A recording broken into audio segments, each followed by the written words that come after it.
Welcome to Kenton's videos. Enjoy the video. You begin by confirming you meet eligibility. This saves time and prevents rejection.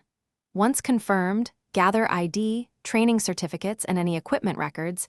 These are required at submission.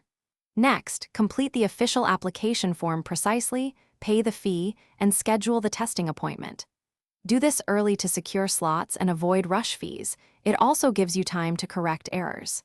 Make sure to note the reference number. It's needed for follow-up and for bringing to the test site. You'll now focus on the application details and the test itself. Upload high-quality scans of ID and certificates in the format requested. Low-quality files cause delays.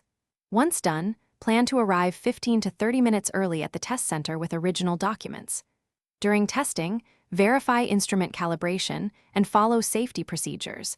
This ensures valid results.